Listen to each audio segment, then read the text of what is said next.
invest in New Jersey? Well, he's crushing here, investing in New Jersey. So you can do it depending where you want to be. You just got to find your focus, find your end game, and build it backwards. On the meetup forum, we've had a lot of people ask. Let me see. There we go. Right there. Ask about financing. So we're going to talk quick about financing, just a few different options because we keep getting that question: how to find financing, financing, financing.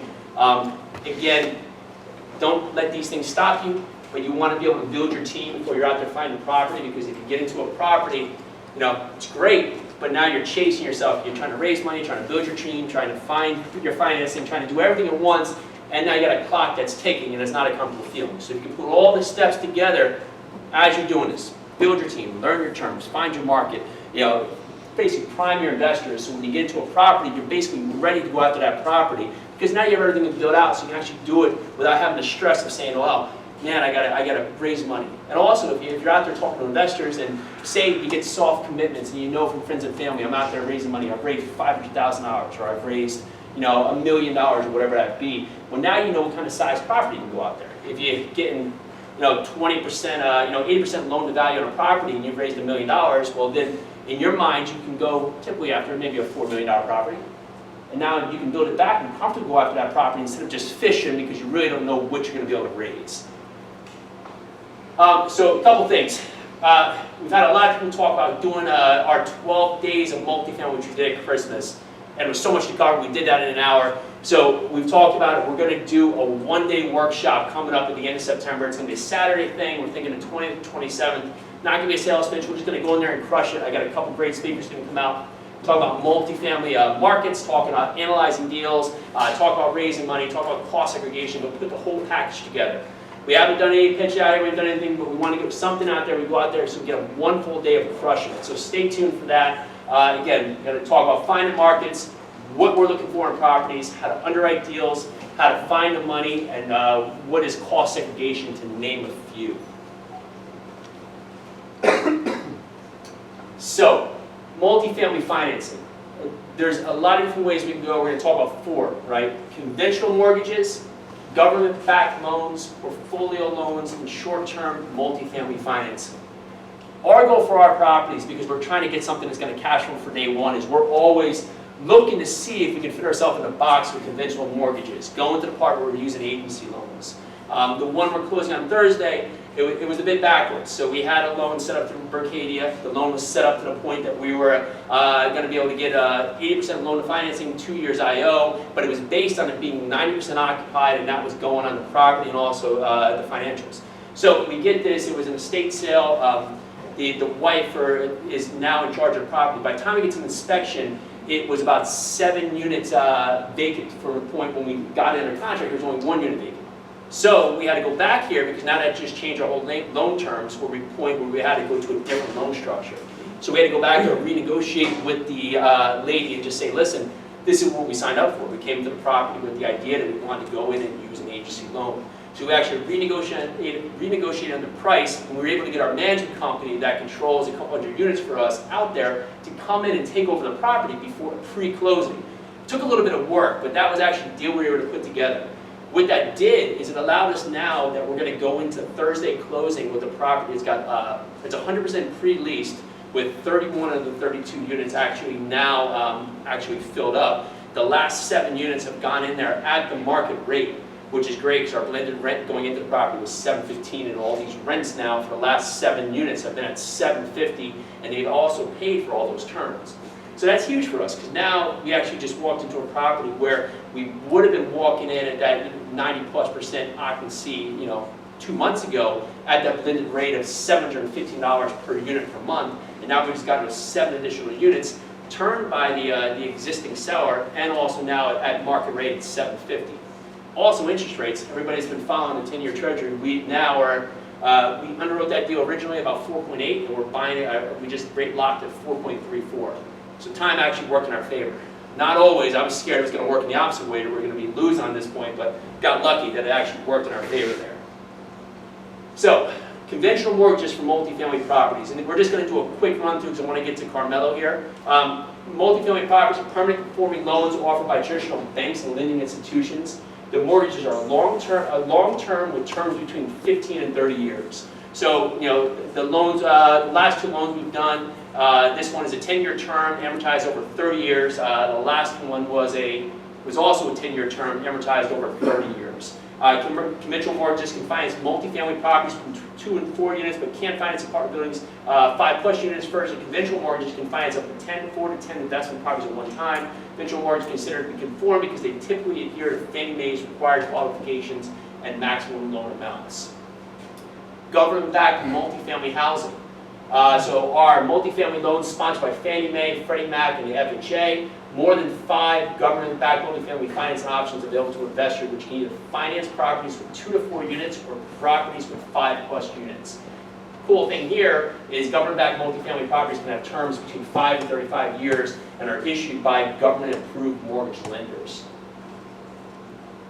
Portfolio loans for multifamily properties. So again, the context here is that when we're going after a property, we go after the property and figure out what kind of financing is best for that property once we get under contract. We don't go in there with the financing in mind and say, okay, we have this bank and this is all we can do because it's going to lock us into that box.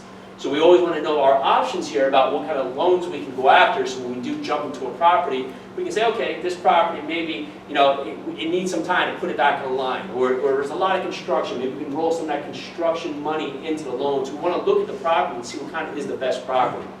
A portfolio loan for multifamily properties is a non-conforming loan used to purchase a multifamily property between 2 and 5+ units. Portfolio loans for multifamily properties are permanent mortgages with terms between 3 and 30 years.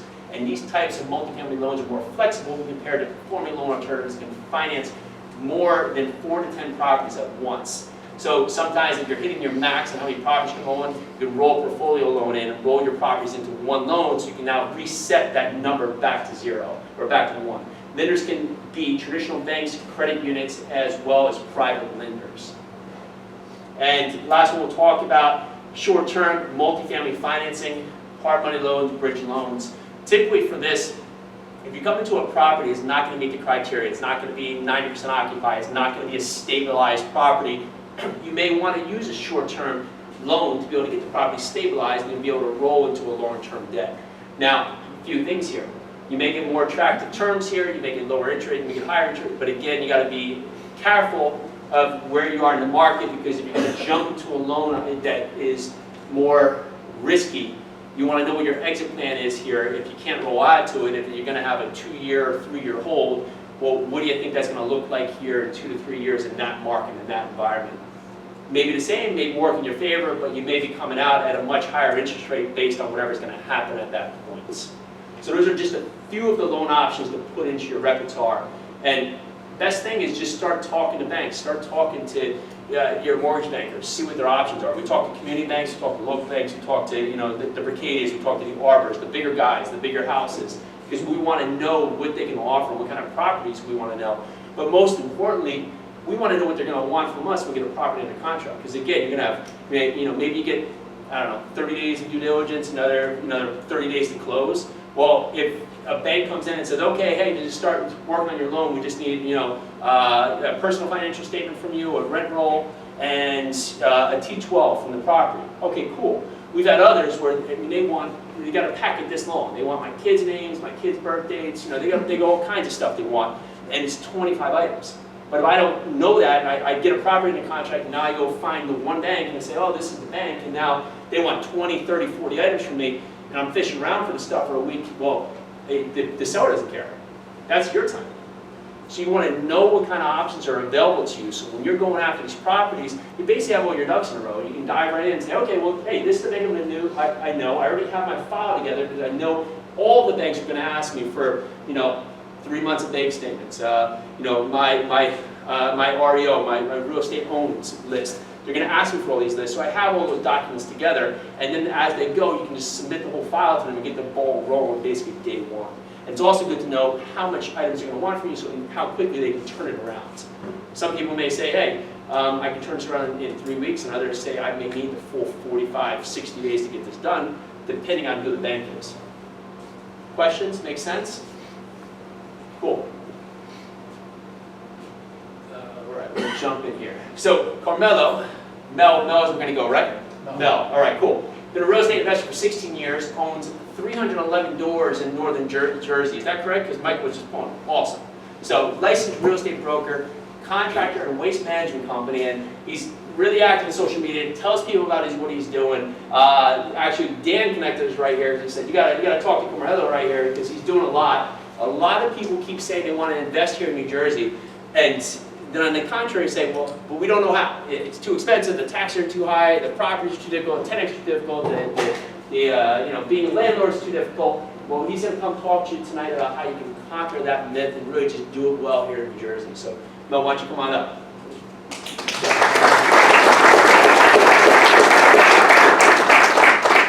I'm on bedtime right now, so if I start falling asleep, just give me a wake. So I'm usually in bed by like 8:30, 9 o'clock, and I wake up 2:30 in the morning. Yeah. All right, like I had mentioned to you, I actually started off as a school teacher. I was a school teacher in Jersey City. And while I was teaching in Jersey City, I started investing in real estate in Jersey City. And if you know, back in 2001, anybody familiar with Jersey City here? Okay, so if you remember 2001, 3 families I was buying for $75,000. 6 families were about $125,000. So I got in the right market in Jersey City. And what I specialize in is primarily Section 8. I do a lot of low-income housing. 90% of my units are Section 8 apartments. So I kind of run a program, Section 8 Never Late. That's what I like about it, because it's direct deposit into your account. If it's a recession, depression, or booming economy, I'm never affected. If you're in a middle-class neighborhood and you're renting apartments and people lose their job, they're not going to pay you. In Newark, Jersey City, Hackensack, Bayonne, where I own a lot of my units, and our Section 8 apartments. Can you guys hear me? Yeah, okay. So where most of my apartments are located is 90% of them are Section 8 apartments. So I do a lot of low-income housing. That's what I focus on, for the simple fact that I always get paid no matter what the economy is doing. Okay. And even I know it was a huge factor a few months ago about government shutdown. I still wasn't affected.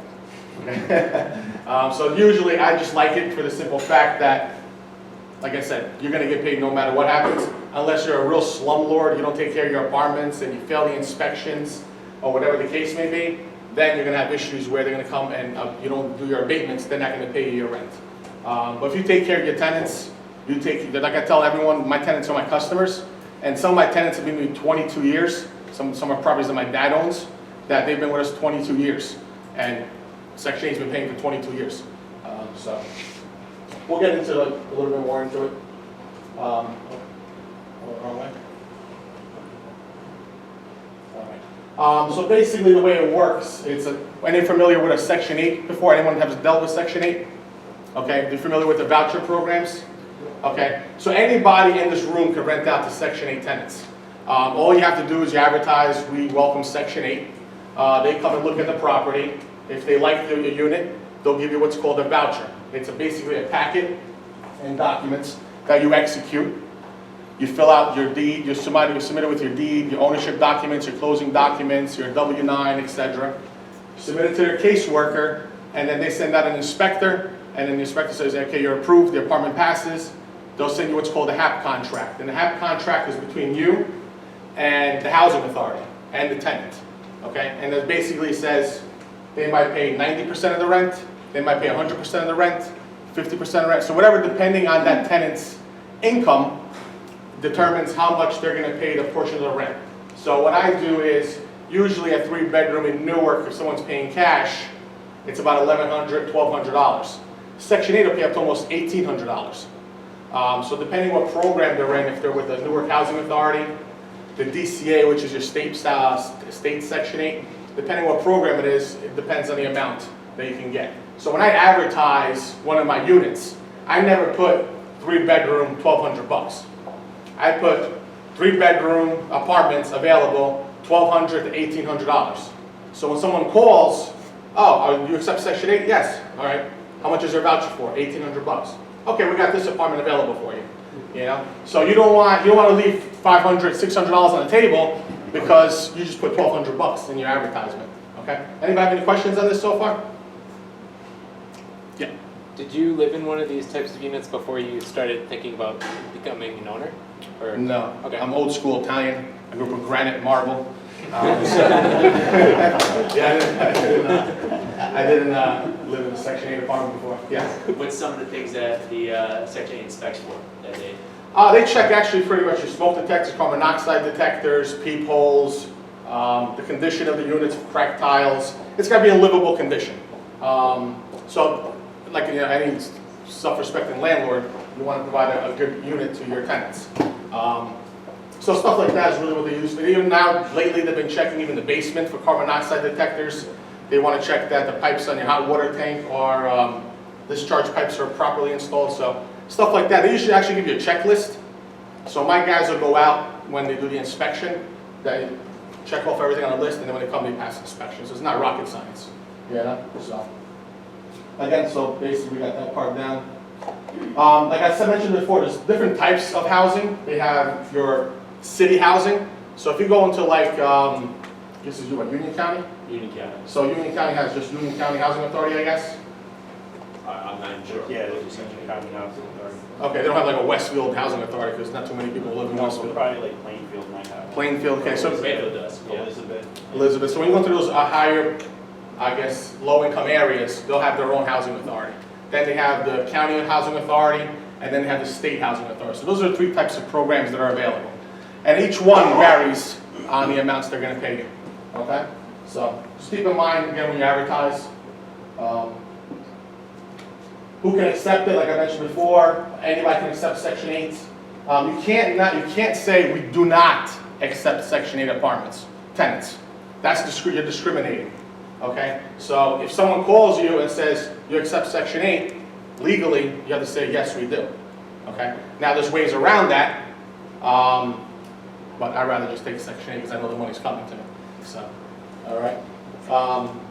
So you are violating equal housing laws if you do say, I do not accept Section 8. The only way you can discriminate is if you live in the unit and it's like a 2-family, 3-family house and you occupy one of the apartments, okay?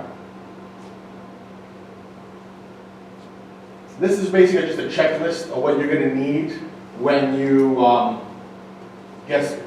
accept this voucher from the tenant. If you're closing on, you just close on the property, you need a copy of the deed, a copy of your tax bill, a copy of your water bill. If you own or in a corporation, you want to have all your LLC documents in order because you're going to need to submit that with the voucher program. Copy of utility bills. And if you just closed on the property within 90 days, you can just submit your HUD and it'll have the water payment on there and they'll accept that within 60 to 90 days of the closing. Copy of driver's licenses, yours, your partners, whoever it is, and LLC documents. W-9 for your management company or LLC, and a copy of your voided checks. So that's basically a checklist you're going to need to put together when you're accepting these Section 8 tenants and submitting those documents to the caseworker. The faster you have this checklist together, the faster it gets processed, the faster it's going to move, and the faster you're going to move in, and the less the months are going to go by that your apartment's just sitting vacant. Okay, because you want to just turn those apartments as soon as possible. Okay. Anybody have any questions so far? Yeah. I love questions. Don't be shy, please. How do you deal with the difficult tenants, and how do you get them to pay their first rent? Okay. We'll get into that in a little bit. But I tell everybody, I've been in Jersey City, Newark, almost all my life, Hackensack, Bayonne. 90% of the tenants there just want a great place to live. They want a good landlord. You know, unfortunately, you have this huge misconception. Section 8 is going to destroy your apartment. They're going to ransack the place or whatever the case may be. I would say probably in 16 years I've been doing this, twice my apartments have been ransacked. And that was because I bought the building that came with Section 8 tenants that weren't properly screened from the previous owner. That's usually, if I screen them, very unlikely that's going to happen.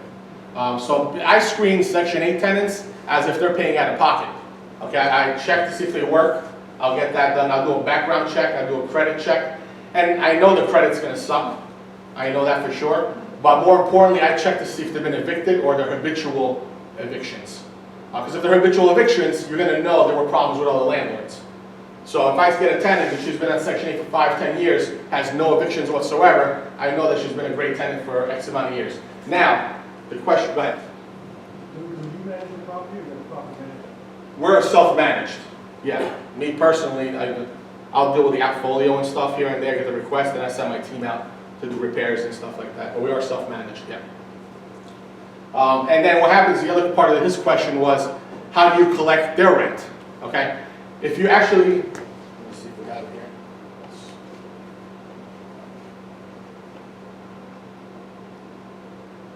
I don't know if you guys put it up there. Take a look.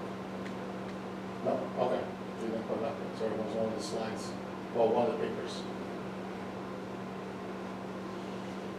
That's the next one. Okay. If you actually read the HAP contract, the HAP contract is between you and the housing authority, and the HAP contract is also between the tenant and the housing authority. So I believe it's paragraph 39 in the HAP contract. If he says on, it reads in there, the tenant is responsible for their portion of the rent. If they violate that HAP contract, you just call their caseworker. What I like to do, I like to send an email and CC the tenant. Hey, Mrs. Reynolds didn't pay her $125 that she owes me this month. Please contact her because she's in breach of her HAP contract and I don't want her to lose her voucher. So how many of you got win for life? Would you give that ticket away? No, same thing. So they're going to pay $125 a month. Trust me, they'll pay you the $125 a month if you know how to work the system. Okay? So it works, the HAP contract works in their benefit because you got to upkeep the property, but also it works to your benefit because they got to abide to those rules also. Because if not, they can easily get kicked off the program. And I had a tenant in Hackensack, $30 a month she had to pay. $30, my dad owned the property. $30 a month. She drove a Lexus. She had 2 poodles like Paris Hilton. We went into her apartment. She got like 1 bedroom full of shoes. And every month I'm chasing her for $30. I'm like, this is crazy. So when my exterminator went in, he took pictures. We took pictures of her getting into the Lexus. We took pictures of her with her dogs. And we sent cease letters. So we basically want to build a case against them. You don't want to be like, okay, I'm kicking you out. You want to certify return receipt, build a case against them. I took those documents, I sent it to her caseworker. I was like, I want her kicked off the program immediately before I go to the Bergen record and exposed to where our tax money is going. 2 seconds later, I'll pay you, I swear to God. And we got her kicked off the program. So, you know, that's what you need to do is you want to work the system in your favor, and then they're going to work in their favor also. So I don't know what this lady was. I don't know if she was a stripper, but she was driving a better car than I was. I can't strip. I'm not getting paid this. They know what paying me. All right. Always, again, we screen the tenants just like we do for other things. So we check W-2s, we check pay stubs, and more importantly, you want to know where they're getting their security deposit from, because Section 8 doesn't pay the security deposit. All right. So if they're coming to you and you want to know who's paying your security deposit, you have the money for security deposit. If they don't, there's programs available, Salvation Army, Catholic Charities, welfare, so you can send them to other programs and they'll pay for the security deposit for them. But you want to know ahead of time. You don't want to be like, okay, everything's approved and there's no security deposit, okay? So, again, here's just a checklist of, what we do a background check and things. And always obtain email address, because they're never going to change their email address. But they'll go through burner phones like drug dealers like crazy. So they'll be like, oh, I didn't pay this bill, I got a new phone number. 3 months later, I got a new phone number. So their email is always the same, their phone number always changes. Right. How much is the security deposit? How much do you take for the security deposit? 1 month. 1 month? Yeah, it's 1 month. Of the $1,800. So you'll take $1,800 security deposit? Yeah. Anybody else have any questions? Have you thought about utilizing an insurance program instead of security deposit, so their barrier to entry would be basically nothing? Never. No. Never heard of it. There's a couple of different companies that are offering it now. One is Rhino, and the other one is Jetty. Okay. And they basically offer like a small monthly premium in lieu of security deposit.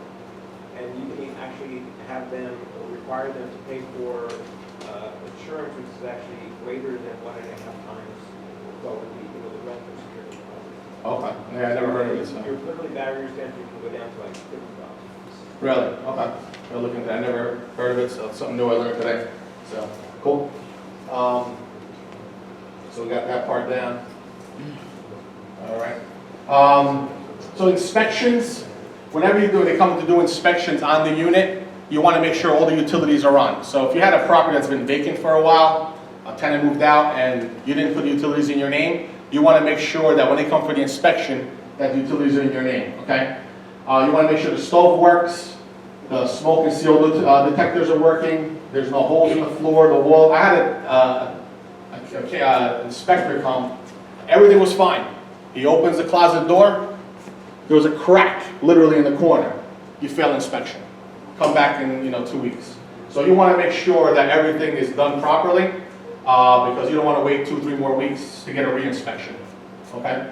The windows go up and down, the screens are working, your locks, you got chains on the doors, there's self-closing hinges on the doors, you got the peepholes on the doors, no broken tiles or cracks in the tiles, fire extinguisher, no gaps in electrical panels. So if your electrical panel has any spacers, make sure the spacers are in there.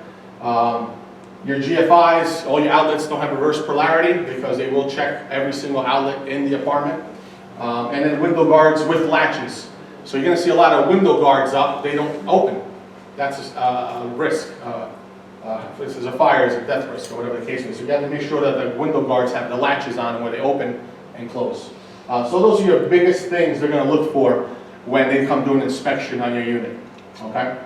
Once the unit's in the tenant, or once the tenant's in the unit, how frequently do they come back and re-inspect? Once a year. Once a year. Yeah, they come in once a year to do the re-inspections, and they're always going to find something wrong. And then you'll be like, well, when I gave you the apartment, it was in great shape. Why did you fail? Don't argue, just go in, fix it, and get paid. I had one of my students, and he's like, oh, that the caseworker came back today, and we failed again because she didn't fix anything. I was like, you expected the tenant to fix this? I was like, she wasn't going to do that. So now, unfortunately, the abatement wasn't done. So now he lost a month's rent because he didn't make the repairs. He told the tenant to make the repairs. That was just like, dumb. I should have called him before. But anyway. Does the money escrow, or they just lose the month? You lose the month. You lose the Yeah, month. you lose the month, yeah. Kentucky, they just hold it. And- Oh, do they really? Yeah. Oh, wow. Interesting. New York holds it? Yeah. Can I ask, do you charge back the tenant for any repairs, depending on the repair? Depending on the repair, for example, today my guy went out, like, he's like, oh, my toilet's clogged, and it was full of wipes. All right, you put them in Holes there. in the wall and stuff like that? Yeah, then we'll charge that back to the tenant. Yeah, common sense stuff like that. It's wear and tear and stuff. It's not a,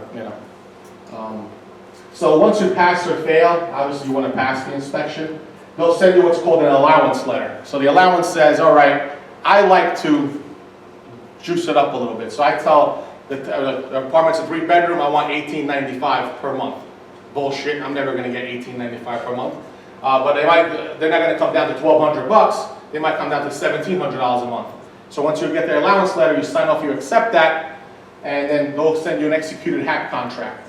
And the HAP contract says, again, what their portion is, the tenant's portion, and what the government's going to pay you every single month. You're going to execute that, send that back. Once that's executed by all parties, then you finally exchange money for keys. You do not let tenants move in when you get that allowance letter, because that's not a contract with the government. The HAP contract is what's with the government, and that's what's going to get you paid. So once that's executed by all parties, that's your proof you're getting paid. Okay? You're going to revise the lease, whatever numbers on the HAP contract, you're going to submit that with that, and then the tenant moves in, they're going to give you the security deposit and their portion of the rent for that month. Okay? Any questions on that?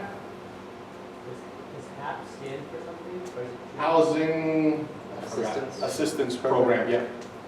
There you go. Someone been on 16 years. How do I know? Anybody else? Yeah.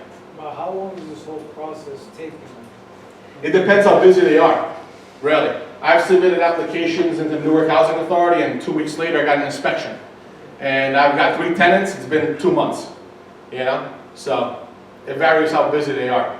And then if you get approved for, let's say you get approved for everything, and the tenant doesn't have the security deposit, how long is that active before it becomes, now that? It's active that day. So now you can negotiate with the tenant on how you're going to get security deposit, send them to a program So I have tenants where I got paid for the month's rent, and they still haven't moved in. I'm like, okay, well, That's free money for you? that's just, housing says something, I'll write them a check back. But usually the tenant's not gonna say anything because they don't wanna get in trouble with their caseworker. Like the house is under personal name, do you think it's possible to do that Section 8? It can be under any name, your personal name, LLC, corporation, Mickey Mouse, If it's like a single family, duplex, triplex, fourplex, anything. something. I have a single family in Newark I paid, this is crazy. I bought it from the bank for $55,000. I put $5,000 into it, and then I refinanced with the same bank, and they appraised it at $275. I was like, okay.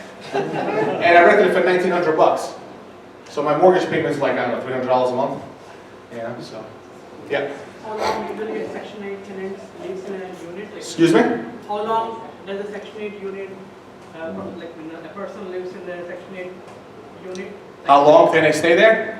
Yeah, Until Jesus comes back. They stay for like a year, or you see like every year they leave and then you have to find a new tenant? My tenants, very seldomly do they leave. I've had tenants 10, 15 years from day one that I started in this business. If you treat them good, they'll stay forever. They'll only leave if you disrespect them or you treat them like shit, you don't take care of the buildings or whatever the case may be. To me, they're my customers. So that's the way I treat my tenants. And you have increase in rents every year? Every year I do an increase, yes, so it depends. Newark is rent controlled, so you have 3 months. If you look at the rent control charts, if the thing is in April, in February, it'll tell you what April's increase is gonna be. So it ranges between 1.5% to 3.5%, depending on the rent control. Yeah. All right, so a question about the rent control. So rent control, you can pretty much raise it 5%, no, not 5%, I'm sorry, $20 or so a year. So let's say the voucher's for 2,000, and the next year comes and it's 2020, right? That difference of whatever it may be, $20 or $100, is that something that the tenant pays, or does the voucher get increased? There's an application you have to fill out that you submit 60 days prior to the tenant and their caseworker. And then you have to wait for the approval from them to come back. Now, can that work against you and say, oh wow, these dudes over here are making more money, let's lower their voucher from 2,000 to 1,800? I'm sorry, I lost you there. All right, so you're submitting to update their voucher, right? To get an increase. Because you increase, but what about if they made more money within that year? Will they decrease the voucher? Who Will that made work more money? against you? The tenant. If the tenant makes more No, money. it's always 2,000. Okay. So for example, if they make more money, now Section 8 might have paid you $2,000 per month to that tenant. Now she got a job. Now they might pay $1,500, she's responsible for $500. So it varies. But that's what I like about Section 8, because you can have a tenant that moves in and she's paying you $800 a month. I have a tenant that pays me $850 a month every single month, added $1,300 with no problem. Then she loses her job, she goes to her caseworker, now they mail me $1,300. If someone's paying out of pocket and they lose their job, you ain't getting jack squat. Okay? So. I've been getting, Okay. I'll give some input, because I've been getting about 4%